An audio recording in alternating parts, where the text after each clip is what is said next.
안녕하세요. 소양철학의 이해 최태영 교수입니다.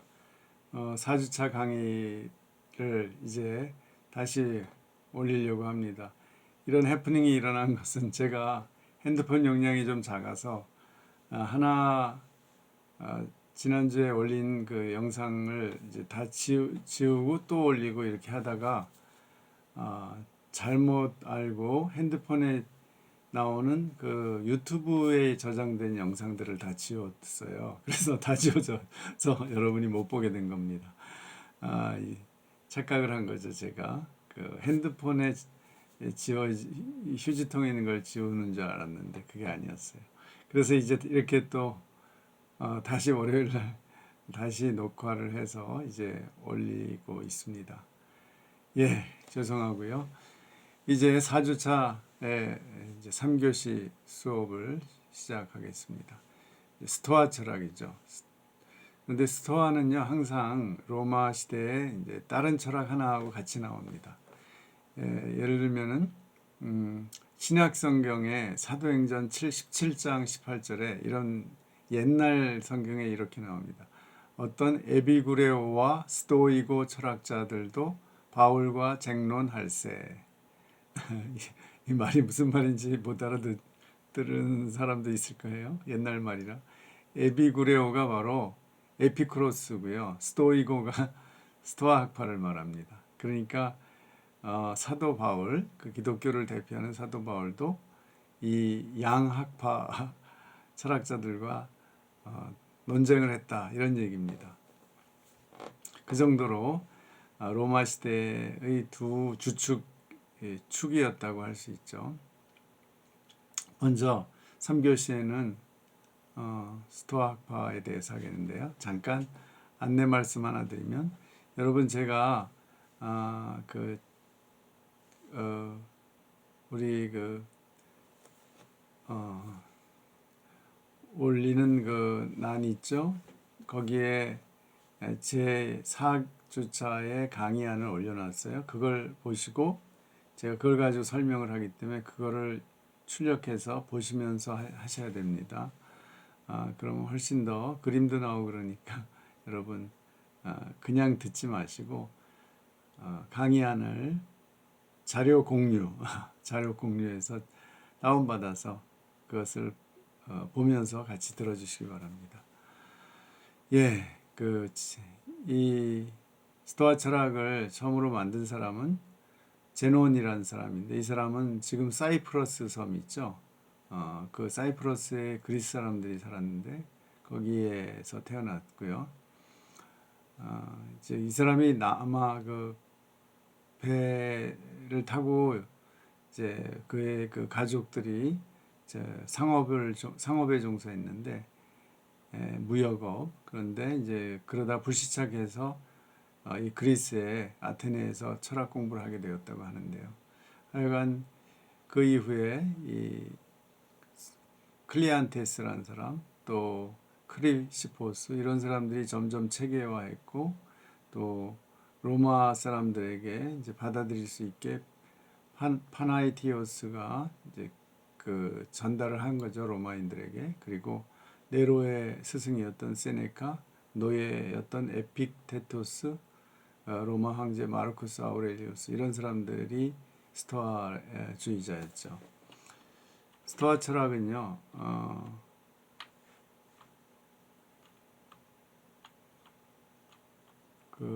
굉장히 여러 가지 요소가 종합된 철학인데요. 그게 자연학, 논리학, 윤리학 세 가지로 구성되어 있습니다. 그리고 이게 이제 사실 논리학을 매개로 해서 자연학, 윤리학이 연결이 되죠. 그런데 이제 후기로 갈수록 이 윤리학 쪽에 어떻게 인간이 살아가느냐에 더 관심이 쏠리게 되었죠. 죄송합니다.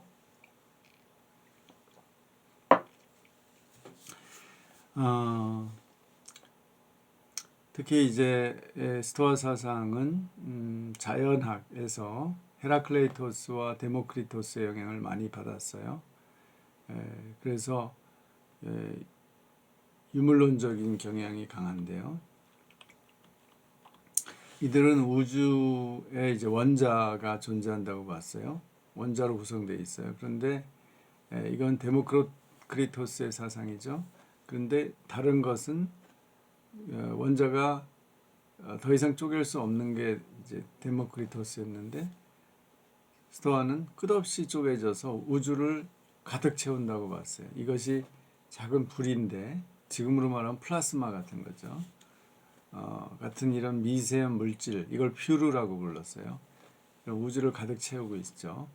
사실 우리도 알 수가 없습니다. 현대 21세기 과학자들도 과연 우주가 이 원자 더 이상 쪼갤 수 없는 어떤 물질에 의해서 구성되어 있는지 끝없이 쪼개져서 우리가 알 수 없는 어떤 근원적인 우주를 가득 채운 근원적인 이 퓨르 같은 걸로 되어 있는지 사실 우리도 판단하기 어려워요. 그런데 이제 그것에 전에 퓨르 전에 또 불과 공기의 배합인 프네우마라는 게 있고요. 프네우마를 산출하는 비물질적인 스페르마티코스 로고스, 이것은 씨앗이 되는 로고스라고 해서 근원적인 원리입니다. 이렇게 이제 3단계로 되어 있어요. 로고스에서 프네우마가 나오고 프네우마에서 또 퓨르가 나오고 그래서 우주가 구성되는 거죠.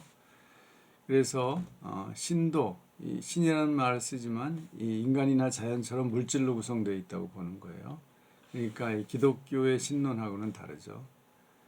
만물은 이 근원적인 불, 퓨르로부터 생성과 회귀의 과정을 반복하도록 되어 있고 결국은 로고스에서 출발해서 우주 만물을 이렇게 쭉 순환하는 거죠. 그런데 딱 질서가 있다는 거죠. 이 질서가 인간의 운명 또 섭리를 관철한다고 봤습니다.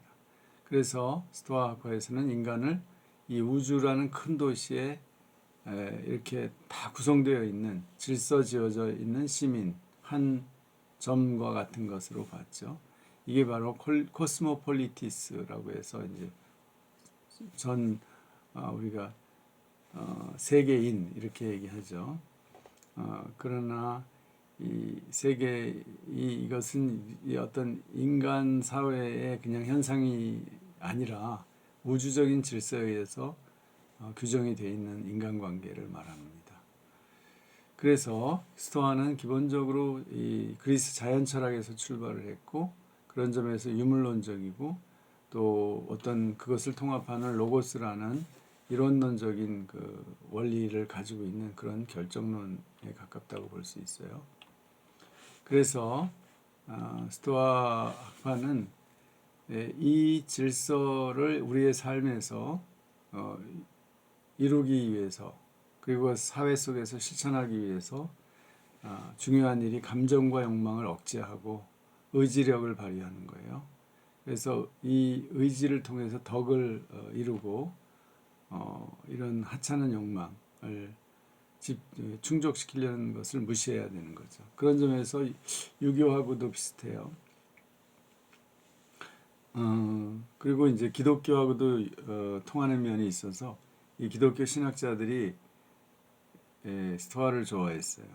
칼빈 같은 신학자도 종교개혁자도 스토아의 세네카의 책을 최초로 주석을 달아서 출판을 할 정도로 이 스토아를 굉장히 우호적으로 생각을 했습니다. 그러나 이 기독교 유실론하고는 많이 다르죠.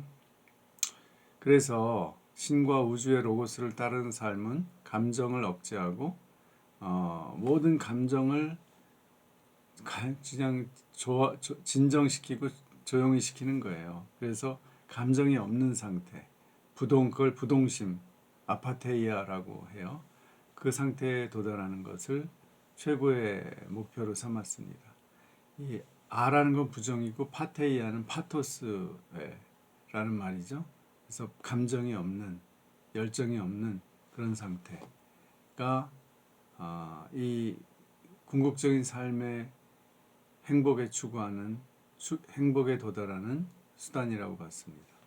그래서 그들은 우주가 정해준 그 신분적 질서, 의무를 강조하고 또 이 생명이 다하는 것, 죽음도 차분하게 받아들이는 것.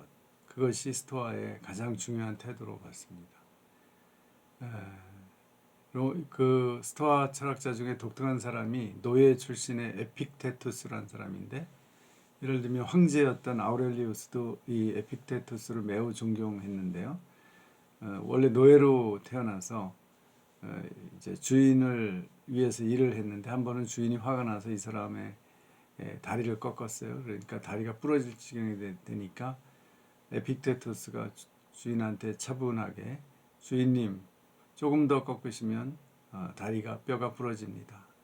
그 얘기를 듣고 이제 주인이 화가 났죠. 자존심이 상하고. 그래서 더 세게 눌러서 결국 우두둑하고 뼈가 부러졌어요. 그러니까 에픽테투스가 제가 뭐라고 그랬어요. 부러진다고 그랬죠. 그렇게 또 차분하게 얘기하니 했다고 합니다. 그런 이제 몸에 이제 완전히 그런 태도가 몸에 배었던 거죠. 그래서 이러한 이 노예에게도 있었던 이런 그 결국은 에피텍스는 자유인이 돼서 철학자가 되죠. 그런데 그런 정신을 이제 황제나 지배층 귀족들이 받아들여요. 그래서 결국은 국가를 통치하는데 이 원리를 사용합니다. 그래서 로마의 국가 철학이 되었죠. 그러나 이제 결국은 그 일부에게만 이것이 이렇게 받아들여졌지, 결국 로마의 귀족 전부에게 받아들여진 것도 아니고, 결국은 그들이 욕망을 억제하지 못해서 결국 로마는 엉망이 되죠. 이 아우렐리우스가 죽은 다음에 그 자기 아들 코모두스에게 황제 자리를 넘겨줬어요. 근데 몇 년 못 가서 자기 시위대 장한테, 시위대 그 군인들한테 죽었어요. 암살당하고 그 후에 엄청난 혼란이 일어나서 결국은 세르베투스라는 그 장군이, 아프리카 출신 장군이 그 황제가 됩니다. 군인 황제들이 나오죠. 이렇게 결국은 무력으로 황제가 되는 시대가 열리죠. 그것이 참 아이러니컬하게 철학자인 그 아우렐리우스는 자기는 선출에 의해서 그 자기 전임자가 자기를 뽑아줬거든요. 그런데 자기는 자기 아들한테 이제 세습을 한 거죠. 그래서 결국은 이 로마 제국이 그렇게 현명한 철학자들에 의해서 다스리는 시대가 끝이 납니다. 그러니까 그 아들을 사랑하는 마음을 이기지 못했던 것 같아요. 감정을 억눌러야 되는데 재미있습니다. 역시 그 철학대로 자식 문제는 철학대로 다 못하는 것 같아요. 자, 그러면 마르크스 아우렐리우스가 쓴 유명한 책이 명상록입니다. 자, 그 전에 우리 그 책을 좀 소개하면은 여기 스토아주의에 대해서는 스토아주의라는 책이 번역되어 있고요. 프랑스 철학자가 쓴 거고요. 그 다음에 에피쿠로스에 대해서는 이 쾌락이라는 책이 우리 학교 철학 가르치시는 오유석 교수님에 의해서 번역되어 있습니다. 한번 참고해 보세요. 자, 아우렐리우스의 명상록은 이 황제가 자기의 의무에 충실하기 위해서 로마 제국의 변경을 어지럽히는 게르만족과 싸우기 위해서 10년 동안 그 추운 지금 독일 지역에 가서 진을 치고 그들과 싸우면서 쓴 책이에요. 그러면서 병을 얻어서 결국은 죽죠. 그런 모습이 그 영화 글래디에이터에 좀 나옵니다. 물론 그 자기 아들에게 죽는 거는 이제 그거는 픽션이고요. 자, 이 명상록의 그의 말들을 한번 들어봅시다. 지금 바로 이 순간에 죽을 수도 있는 사람처럼 모든 것을 행하고 말하고 생각하라. 신들이 존재한다면 인간 세상을 떠나는 것은 두려워해야 할 일이 아니다. 설마 신들이 너를 불행 속으로 밀어 넣겠느냐? 만일 신들이 존재하지 않거나 인간사에 관여하지 않는다면 신들도 섭리도 존재하지 않는 우주 속에서 살아갈 뿐이다. 우주에서는 사물 자체가, 시간에 있어서는 이 사물들에 대한 기억이 얼마나 재빨리 사라져 버리는가. 모든 감각적 사물의 본성, 특히 쾌락을 미끼로 유혹하거나 고통에 의해 위협하거나 허망한 명성으로 떠들썩한 것들은 얼마나 보잘것없고 비열하며 더럽고 덧없으며 메말랐는가. 이러한 모든 일을 깨닫는 것이 이성의 기능의 한 부분인 것이다. 의견과 연설을 통해 명성을 얻는 자들은 어떤 사람들인가?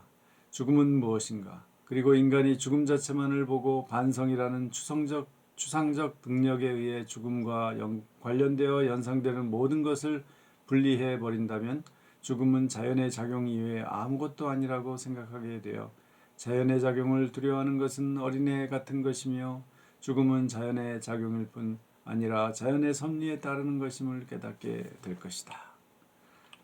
예, 여기까지 스토아였습니다. 첫 시간 마칩니다.